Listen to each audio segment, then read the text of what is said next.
నా కడుపులో పెరుగుతున్న బిడ్డకి తండ్రివి నువ్వు కాదు. నాకు నువ్వు వద్దు, నాకు విడాకులు కావాలి. మీ అమ్మాయిలు ఏదైనా ఈజీగా అడిగేస్తారే.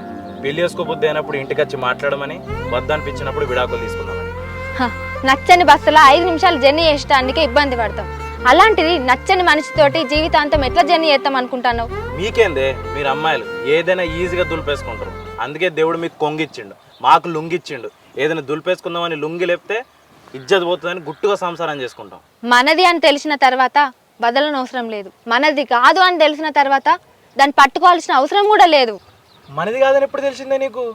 ఓహో, 2 సంవత్సరాలు కాపురం చేసి ఇప్పుడు 2 నెలల కడుపు మోసినప్పుడు అర్థమైందా? ఒంటి మీద చీర మార్చుకున్నట్టు మనసు మార్చుకుంటారు కానీ మీ అమ్మాయిలు. నా గురించి మాట్లాడినప్పుడు నా గురించి మాత్రమే మాట్లాడు, మిగతా అమ్మాయిలను కలపకు. ఓహో అట్లనా? మరి అదేందే, మనకు పెళ్ళైన తర్వాత నీ ఫ్రెండ్కి దాని మొగుడు తులం బంగారం కొనిచ్చిండు, 10 లక్షలు పెట్టి కారు కొనిచ్చిండు, 10,000 పెట్టి